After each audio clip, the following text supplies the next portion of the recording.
We're going to continue the conversation to a degree and turn to geopolitics. My next guest says neither countries nor companies should expect any clarity on tariffs following last week's ruling. But one thing the ruling does do is weaken the administration's ability to use tariffs as leverage in trade negotiations.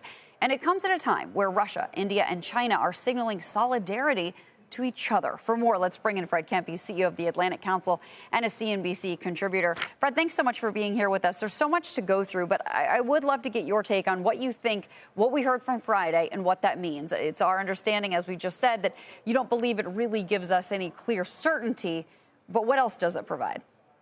Well, look, the Supreme Court is coming back in early October, so we have a month to talk about this. But this is uncharted territory. We have two areas where Trump is on a collision course with the Supreme Court. One of them is his authorities to bring about tariffs under the International Emergency Economic Powers Act. And the second is his power over the Fed, wanting to fire the Fed governor, Lisa Cook. It would be the first time in 112 years.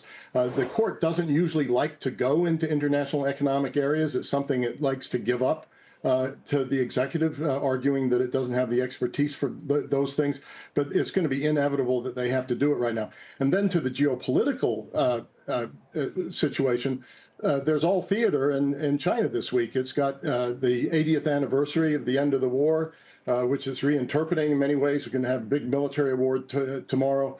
And it's got Modi from India, the leader of India, the leader of China, Russia, Putin, Kim Jong-un from North Korea, others, assorted others for the Shanghai Cooperation Organization. And they're talking about creating a new world order.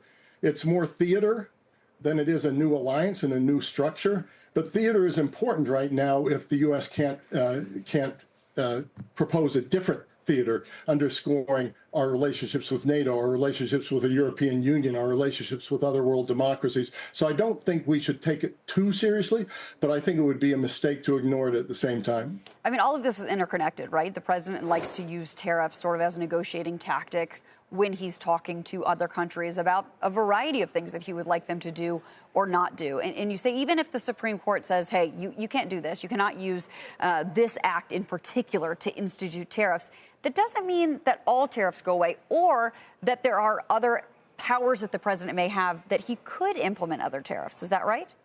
Right. If anybody thinks they're going to get some clarity in days or even weeks, they're not going to have it. There are a lot of tariffs that don't fall under the authority of this International Economic Emergency Act. That includes the ones to do with steel, with aluminum, with many other things as well. There's also sections that he can implement.